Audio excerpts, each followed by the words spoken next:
Bismillahirrahmanirrahim. Assalamualaikum warahmatullahi wabarakatuh.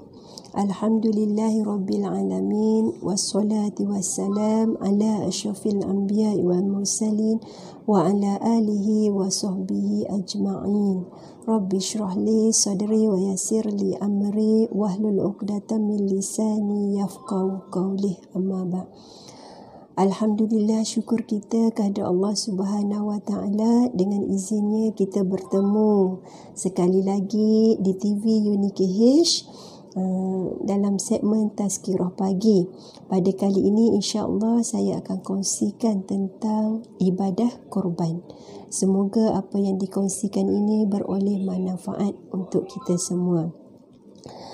Sebagaimana kita maklum, sekarang kita berada di bulan Zulhijjah, di mana di dalam bulan Zulhijjah ini ada satu hari raya di mana kita meraihkannya dengan berbanyakkan takbir, banyakkan bertahmid dan juga bertasbih, iaitu hari raya Aidil Adha. Dan semua maklum, apabila tibanya hari raya Aidil Adha, kita akan melakukan ibadah korban. Apa maksud ibadah korban? Ialah kita menyembelih binatang korban seperti unta, lembu, kerbau dan kambing pada waktu tertentu. Apa maksud waktu tertentu? Iaitu waktu yang ditetapkan untuk kita melakukan ibadah korban, iaitu pada 10, 11, 12 dan 13 Zulhijjah. Bila kita mula masa untuk kita mula melakukan ibadah korban, iaitu selepas naiknya matahari pada 10 Zulhijjah. Ataupun lebih mudah untuk kita faham, selepas selesai saja solat sunnah Aidil Adha, maka bermulalah ibadah korban. Dan bila berakhirnya, iaitu apabila terbenamnya matahari pada hari terakhir hari tasyrik, iaitu 13 Zulhijjah. Itu adalah hari terakhir yang boleh kita melakukan ibadah korban. Jadi oleh itu kita dituntut supaya melakukan ibadah korban. Apa hukumnya? Iaitu sunat muakkad. Sunat yang sangat dituntut kepada mereka yang siapa yang macam mana? Yang baligh, yang berakal, yang merdeka dan juga yang berkemampuan. Sebagaimana firman Allah Subhanahu Wa Taala dalam surah Al-Kautsar ayat 2. A'udzubillahi minasyaitonirrajim. Bismillahirrahmanirrahim. Fasholli lirabbika wanhar. Apa maksudnya? Iaitu oleh itu kerjakanlah sembahyang kerana Tuhanmu semata-mata dan sembelihlah korban, iaitu sebagai tanda kita bersyukur kepada Allah Subhanahu Wa Taala. Jadi Allah Subhanahu Wa Taala telah mensyariatkan ibadah korban kepada golongan yang berkemampuan melaksanakannya. Muslimin dan muslimat yang dirahmati Allah Subhanahu Wa Taala, apakah hikmah ibadah korban? Hikmah di sebalik pensyariatan ibadah korban. Jadi hikmah yang pertama itu sebagai bukti ketaatan kita sebagai hamba Allah Subhanahu Wa Taala. Inilah tandanya kita seorang yang taat kepada perintah Allah. Jadi kalau kita ingat kembali kisah Nabi Ibrahim alaihissalam yang diperintahkan untuk menyembelih anaknya Nabi Ismail alaihissalam, dan Nabi Ibrahim alaihissalam melaksanakan perintah Allah itu. Jadi tanda ketaatan Nabi Ibrahim alaihissalam terhadap perintah Allah Subhanahu Wa Taala, maka Allah gantikan Nabi Ismail alaihissalam dengan seekor kibas. Jadi begitulah juga kita diperintahkan untuk melakukan ibadah korban, maka kita lakukan. Inilah bukti ketaatan kita kepada Allah Subhanahu Wa Taala. Hikmah yang kedua, iaitu mendidik diri kita dengan sifat prihatin. Didik diri kita supaya ada sifat empati dengan ahli masyarakat. Jadi kita boleh melihat dengan ibadah korban ini, kita akan mengagihkan daging korban, kita akan menyedekahkan daging korban kita kepada yang memerlukan. Jadi bagaimana cara untuk pembahagian daging korban? Cuba kita tengok penjelasan daripada Datuk Mufti dalam Irsyad Al-Fatwa Haji dan Korban siri ke-23. Pembahagian yang afdal bagi daging korban. Yang pertama, wajib kita sedekahkan kepada golongan fakir miskin dalam kalangan orang Islam. Berdasarkan firman Allah Subhanahu wa taala dalam surah Al-Hajj ayat 28. A'udzubillahi minasyaitonirrajim. Bismillahirrahmanirrahim.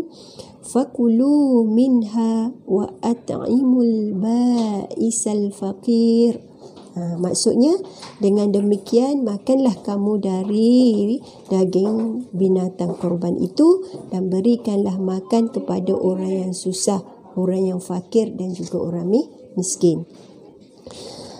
Jadi cara pembahagian daging korban ni, pertama disunatkan orang yang melakukan korban ini mengambil 1/3 daripada daging korban dan 2/3 lagi dibahagikan kepada fakir miskin. Kita bahagikan kepada fakir miskin. Atau orang yang melakukan korban ini mengambilnya 1/3 untuk dirinya, 1/3 lagi dibahagikan kepada fakir miskin dan 1/3 lagi dihadiahkan kepada golongan kaya, itu saudara mara atau jiran tetangga. Namun lebih afdal sekiranya kita memberi sedekah daging korban ini kepada fakir miskin 2/3 daripada daging korban.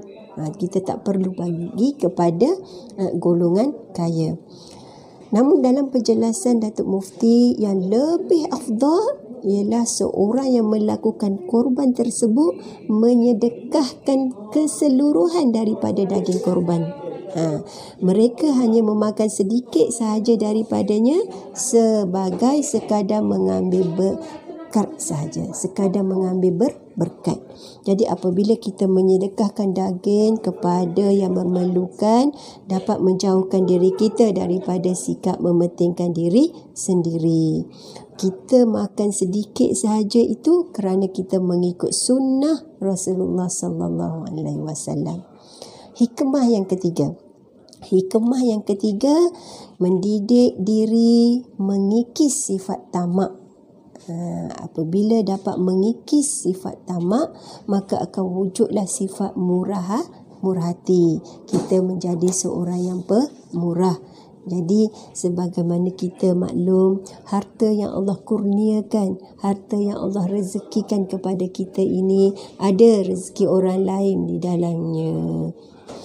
Jadi ada hak orang lain seperti hak orang miskin, hak orang fakir dan juga miskin. Maka kita bersedekahlah melalui ibadah korban. Jadi setiap tahun berazam dan bernekatlah untuk melakukan ibadah korban. Buatlah simpanan sedikit demi sedikit untuk kita melakukan ibadah korban. Simpan duit kita mungkin RM50 sebulan. InsyaAllah kita akan dapat melakukan ibadat korban pada tahun seterusnya. Dan hikmah yang keempat ialah sebagai tanda syukur kita kepada Allah Subhanahu wa taala dengan rezeki kurniaannya. Tanda syukur kita kepada Allah Subhanahu wa taala yang memberi kesihatan yang baik kepada kita sepanjang tahun tersebut. Tanda syukur kita kepada Allah Subhanahu wa taala kerana dapat bersabar apabila diuji. Tanda syukur kita kepada Allah Subhanahu wa taala melalui kita sedekahkan daging korban. Jadi marilah sama-sama kita berazam, bernekat untuk melakukan ibadah korban pada setiap tahun. InsyaAllah Allah akan bermudahkan. Jadi sama-sama kita mendoakan semoga hidup kita ini diberkati Allah Subhanahu Wa Taala. Jadi itu sahaja perkongsian saya pada kali ini. Kita dapat rumuskan 4 hikmah Allah syariatkan ibadah korban kepada kita. Yang pertama, bukti ketaatan kita. Yang kedua, supaya kita bersifat prihatin kepada ahli masyarakat. Yang ketiga, supaya kita tidak ada sifat tamak. Jadi bila tidak ada sifat tamak, kita akan jadi seorang yang murah hati. Dan yang keempat, sebagai bukti tanda kesyukuran kita kepada Allah Subhanahu Wa Taala. Sekian saja perkongsian saya pada kali ini. Akhir kalam, wabillahi taufiq wa hidayah. Wassalamualaikum warahmatullahi wabarakatuh.